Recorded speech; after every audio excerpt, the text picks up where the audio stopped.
할렐루야. 오늘도 하나님 은혜와 사랑 가운데 기쁘고 감사한 삶을 살아가는 복된 하루가 되시기를 바랍니다. 다 같이 사도신경으로 신앙 고백 같이 하심으로 새벽 예배 하나님 앞에 같이 드리십니다. 전능하사 천지를 만드신 하나님 아버지를 내가 믿사오며 그 외아들 우리 주 예수 그리스도를 믿사오니 이는 성령으로 잉태하사 동정녀 마리아에게 나시고 본디오 빌라도에게 고난을 받으사 십자가에 못 박혀 죽으시고 장사한 지 사흘 만에 죽은 자 가운데서 다시 살아나시며 하늘로 오르사 전능하신 하나님 우편에 앉아 계시다가 저리로서 산 자와 죽은 자를 심판하러 오시리라. 성령을 믿사오며 거룩한 공예와 성도가 서로 교통하는 것과 죄를 사하여 주시는 것과 몸이 다시 사는 것과 영원히 사는 것을 믿사옵나이다. 아멘. 할렐루야. 하나님 말씀은 창세기 1장 1절로부터 5절 말씀입니다. 구약성경 창세기 1장 1절로부터 5절 말씀까지 제가 봉독해 드립니다. 태초에 하나님이 천지를 창조하시니라. 땅이 혼돈하고 공허하며 흑암이 깊음 위에 있고 하나님의 영은 수면 위에 운행하시니라. 하나님이 이르시되 빛이 있으라 하시니 빛이 있었고 빛이 하나님이 보시기에 좋았더라. 하나님이 빛과 어둠을 나누사 하나님이 빛을 낮이라 부르시고 어둠을 밤이라 부르시니라. 저녁이 되고 아침이 되니 이는 첫째 날이니라. 아멘. 할렐루야. 하나님의 은혜로 신약성경 마태복음부터 강해를 시작해서 요한계시록까지 강해가 잘 마무리 되었습니다. 오늘부터는 구약성경으로 돌아가서 창세기의 말씀을 좀 드리고 모세오경을 강해를 시작을 하려고 합니다. 사실 창세기는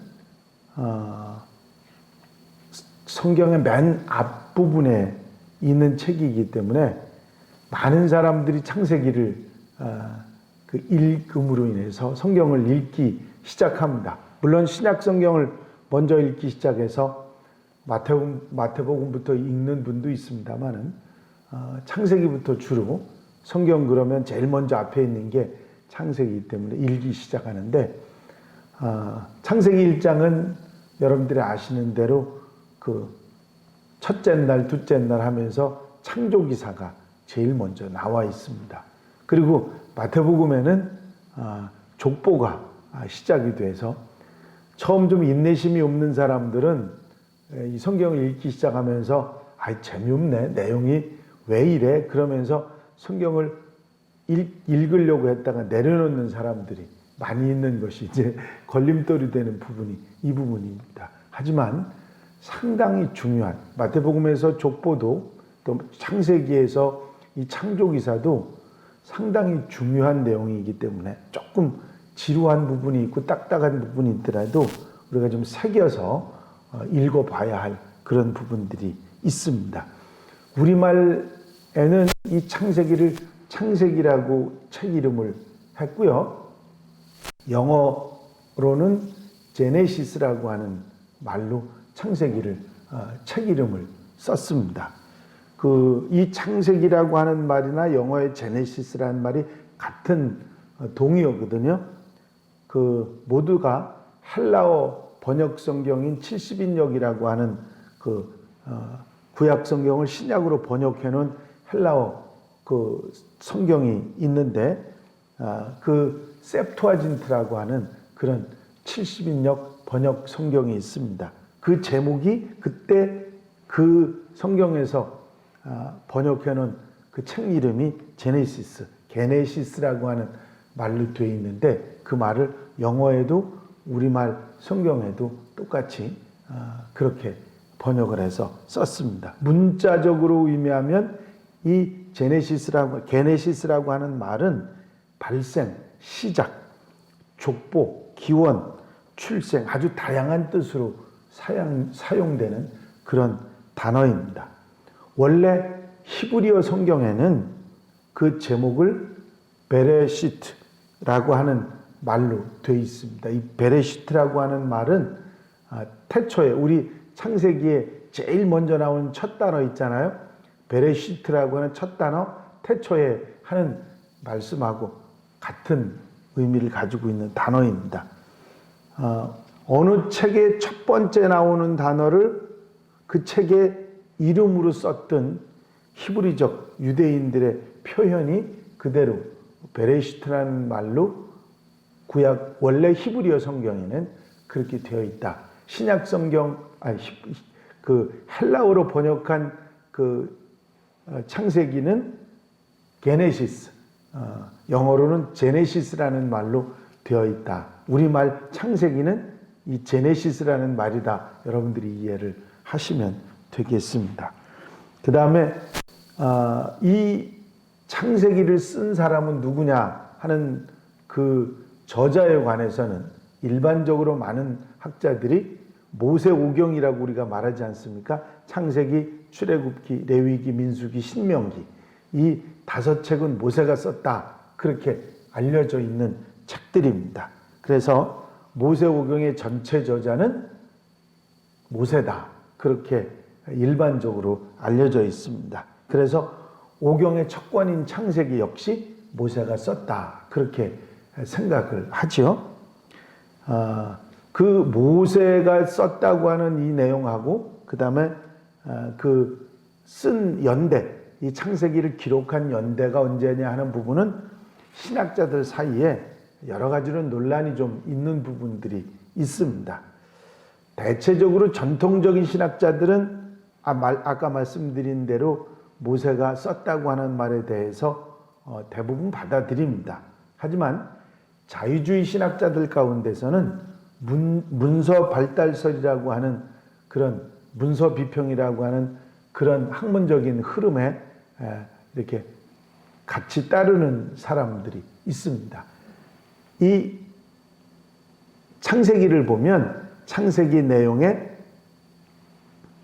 여러 가지 그 분류할 수 있는 이 일정한 흐름이 있다고 생각하는 게 문서 발달설입니다.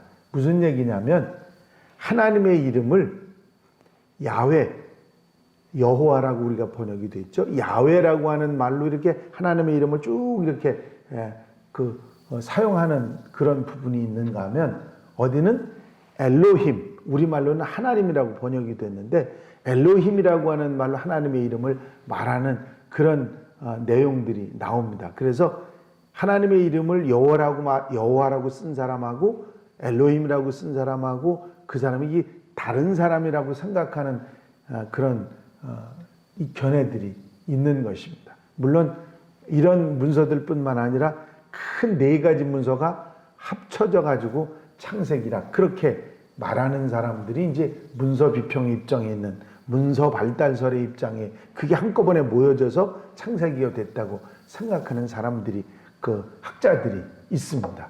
물론 그쪽에 속하는 학자들의 주장도 있지만 많은 전통적인 학자들은 모세가 썼다 그렇게 생각을 하고 있습니다. 여러 가지 논란의 여지가 있지만 모세가 썼다. 여러분들은 아마 그렇게 이해하고 신학적인 여러 가지 얘기들은 넘어가는 게 좋겠습니다. 모세가 썼다고 하는 것에 대한 강한 주장의 근거는 성경 내에 있습니다. 출애굽기에도 민수기에도 신명기에도 모세가 창세기를 기록했다고 하는 얘기가 나오고 마태복음 19장 8절이나 여호수아 11장 15절에도 역시 같은 모세가 기록한 것에 대한 말씀이 나옵니다.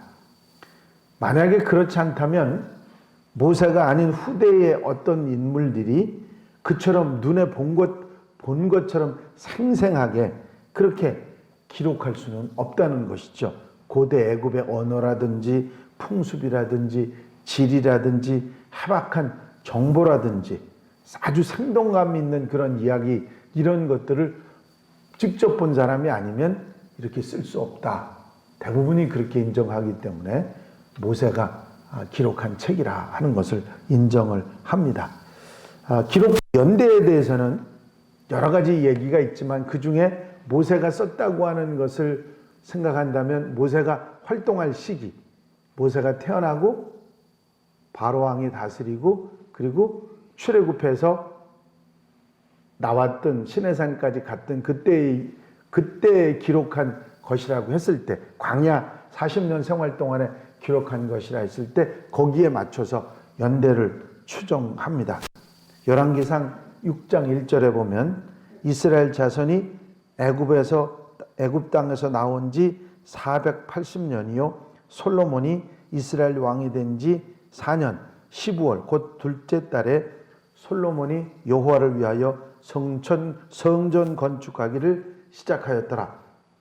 솔로몬이 다스리기 왕이 돼서 다르기 시작하던 제위 4년은 이스라엘 자손이 애굽 땅에서 나온 지 480년이 되던 해입니다. 솔로몬의 제위 4년은 이 4년째는 역사에 나와 있습니다. 그래서 주전 966년경입니다. 그래서 자연히 그 연대를 생각해 보면 출애굽 사건은 언제 있었느냐면 주전 1446년에 일어났다고 그렇게 추정할 수가 있습니다. 그래서 이스라엘 백성들이 1446년부터 1406년까지 40년 동안 광야 생활을 했다. 그렇게 연대를 짐작할 수가 있습니다. 아마도 이 기간 동안에 모세는 창세기를 비롯한 모세오경을 기록했다. 그렇게 생각할 수 있습니다. 주님이 오신 때가 2000년이 지금 지났지 않습니까? 거기서부터 주전 1446년, 지금으로부터 따지면 3400년 전에 바로 이 모세오경의 시작인 창세기가 기록됐다. 여러분들이 그렇게 짐작을 하시면 되겠습니다. 모세오경의 시작인 창세기의 주제와 중심 사상에 대해서 간단히 말씀드리면 모세오경은 연관성이 있기 때문에 떼어서 생각하는 것은 맞지 않을 것입니다. 모세는 출애굽한 이스라엘 백성들에게 이제 하나님의 선택된 하나님의 백성으로서 하나님이 어떤 분이시고 이스라엘의 선택과 구원에 관한 그런 이야기들을 알려줄 필요를 깨닫고 모세오경을 기록하게 됐던 것입니다.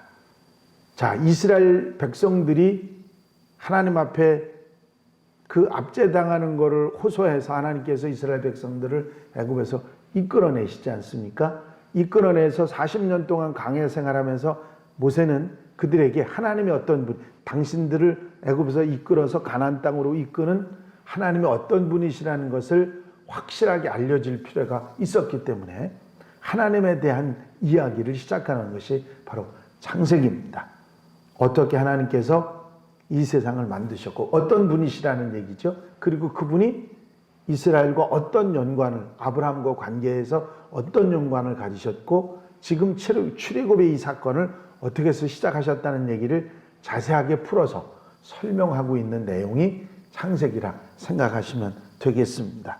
하나님의 천지 창조와 아담의 타락, 그리고 세상 종말까지 택한 민족 이스라엘을 통해서 이렇게 하나님이 이끌어 가시는 구원의 역사, 구속사의 출발, 그리고 그 당위성, 그 하나님에 대한 집중적인 이야기가 바로 창세기의 이야기입니다. 하지만 나머지 창세기를 제외한 4권, 출애굽기, 레위기, 민수기, 신명기 나머지 4권은 이스라엘 백성들이 공식적으로 등장하게 되는 언약 체결 사건, 그리고 택한 백성으로서 살아가는 올바른 생활, 하나님과 교제를 나누는 길, 레위기죠. 약속된 땅을 실제로 차지하기 위한 정복기, 바로 민수기. 약속의 땅에 들어갔을 때 이스라엘 백성들이 어떻게 올바로 살아가느냐 하는 부분에 대한 교훈, 신명기, 이렇게 따로따로 창세기부터 모세오경을 다루고 있습니다.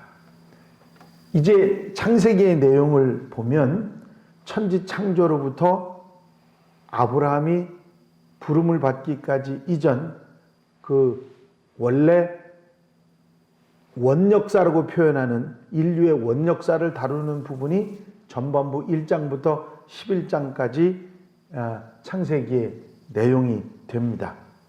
그래서 후반부 아브라함의 선택으로부터 시작해서 그 선민들이 어떻게 삶을 시작하는지에 대한 내용 12장부터 50장까지 내용하고 이렇게 두 부분으로 나눌 수 있는 것이 창세기입니다. 천지창조로부터 아브라함의 선택 이전까지의 원역사, 인류의 역사에 관한 이야기가 1장부터 11장까지, 12장부터 50장까지는 아브라함의 선택으로부터 그 이스라엘 민족의 조상들이 어떻게 살았는가 하는 얘기로 두 번째 후반부, 그래서 전반부 후반부 창세기를 그렇게 나눌 수 있습니다. 전반부 1장부터 11장 보면 4대 사건이 중심이 되는 원역사인데 제일 먼저 창조, 하나님께서 이 세계를 어떻게 창조하셨느냐 하는 부분과 그 다음에 인류가 어떻게 죄가 찾아왔는지 타락의 부분, 그 다음에 노아의 홍수, 그리고 바벨탑 사건으로 거기서 하나님의 백성들을 하나님이 어떻게 건지시는지 구원 역사를 기록하고 있습니다. 후반부는 어렵지 않습니다. 아브라함의 선택으로부터 4대 인물이죠. 아브라함, 이삭, 야곱, 요셉을 중심으로 아브라함의 부르심으로부터 야곱 가족이 애굽으로 이주하는 사건까지의 내용이 후반부 12장부터 50장까지 내용으로 되어 있습니다. 이 후반부 맨 끄트머리 말미에는 애굽에 영주하는 것이 아니라 언젠가는 약속의 땅 가나안으로 들어가게 되는 것을 강조해서 출애굽을 말하고 있습니다. 창세기는 이 사건들, 이런 중요한 인물들, 족장들, 네 사람의 인물들을 통해서 신앙인들에게 아주 중요한 모든 것의 출발, 시작이신 하나님과 인간의 범죄, 하나님의 백성들을 선택하시는 것과 하나님의 구원 역사를 인간의 노력이 아니라 하나님의 은혜와 사랑으로 이루신다는 구속의 역사를 아주 분명하게 말씀하고 있는, 하나님의 강한 죄로 물들어 있는 인간들을 하나님의 백성으로 건지시는 그 건지심의 내용이, 구속의 역사의 내용이 강하게 기록된 것이 바로 이 창세기입니다. 왜 창세기에서 하나님의 구원 역사를 강하게 다루고 있느냐면 이스라엘 백성들이 지금 하나님의 구원 역사 가운데 애굽에서 나오지 않았습니까? 그것에 대한 이야기를 모세는 설명하고 있는 것이죠. 그래서 창세기는 출애굽하고 떼서 이야기하기가 참 어렵습니다. 왜냐하면 바로 그때 출애굽의 역사 가운데 모세가 이스라엘 백성들에게 어떻게 우리가 따라가는 지금 하나님이 어떤 분이시고 그분이 우리를 이렇게 구원하셨다. 이 구원 역사에 관한 이야기가 바로 창세기다. 그렇게 이해하시면 창세기의 출발을 여러분들이 이해하실 수 있겠습니다. 이제 본격적으로 시작되는 하나님께서 천지를 만드시고 족장들을 선택하시고 아브라함을 선택하시고 아브라함과 이삭과 야곱과 요셉에 관한 이야기들이 쭉 전개되는 창세기의 내용 속에 하나님의 은혜, 또 인간의 범죄, 이런 것들 사이 가운데서 은혜 받고 또 힘을 얻는 우리 성도들 다 되시기를 바랍니다. 기도드리십니다. 사랑과 은혜와 한량없이 많으신 아버지 하나님, 신약 성경의 하나님의 말씀을 함께 배우고 마음속에 책임질하게 하여 주시옵시고, 이제 이 구약의 말씀, 창세기의 말씀을 이제 다시 한번 책임질하며 은혜 받을 수 있는 귀한 시간 허락해 주신 것을 감사합니다. 창세기의 말씀이 이 세상의 모든 것의 근원뿐만 아니라 어떻게 하나님의 구원 역사가 시작되고 계속됐는지 이 창세기를 통해서 배우고 출애굽의 놀라운 은혜를 다시 한번 배우는 아름다운 계기가 되도록 도우시옵소서. 함께하는 성도들 마음 심령 속에 함께 해주셔서 은혜를 더하시고 복에 복을 더하시는 놀라운 역사가 있게 하옵소서. 하나님 말씀이 가슴에 와 닿고 생활에 와 닿아서 아버지 하나님 그 말씀이 힘이 되고 위로가 되고 용기가 되고 은혜가 되는 귀한 시간으로 삼아 주시옵소서. 허락하여 주실 줄로 믿사옵고 예수 그리스도의 이름으로 기도하옵나이다. 아멘. 주님 가르치신 기도 함께 드리십니다. 하늘에 계신 우리 아버지시여, 이름이 거룩히 여김을 받으시오며 나라의 마옵시며 뜻이 하늘에서 이루어진 것 같이 땅에서도 이루어지이다. 오늘날 우리에게 일용할 양식을 주옵시고 우리가 우리에게 죄 지은 자를 사하여 준 것 같이 우리 죄를 사하여 주옵시고 우리를 시험에 들지 말게 하옵시며 다만 악에서 구하옵소서. 나라와 권세와 영광이 아버지께 영원히 싸움나이다. 아멘. 이 시간 기도하실 때에 교회 부흥과 발전을 위해서 공통기도 제목들을 위해서 특별히 이제 2월이 시작이 됐는데 하나님 은혜 가운데 사랑 가운데 축복 가운데 아름답게 살아가게 해달라고 기도하시고 자유롭게 기도하시다가 돌아가시기 바랍니다.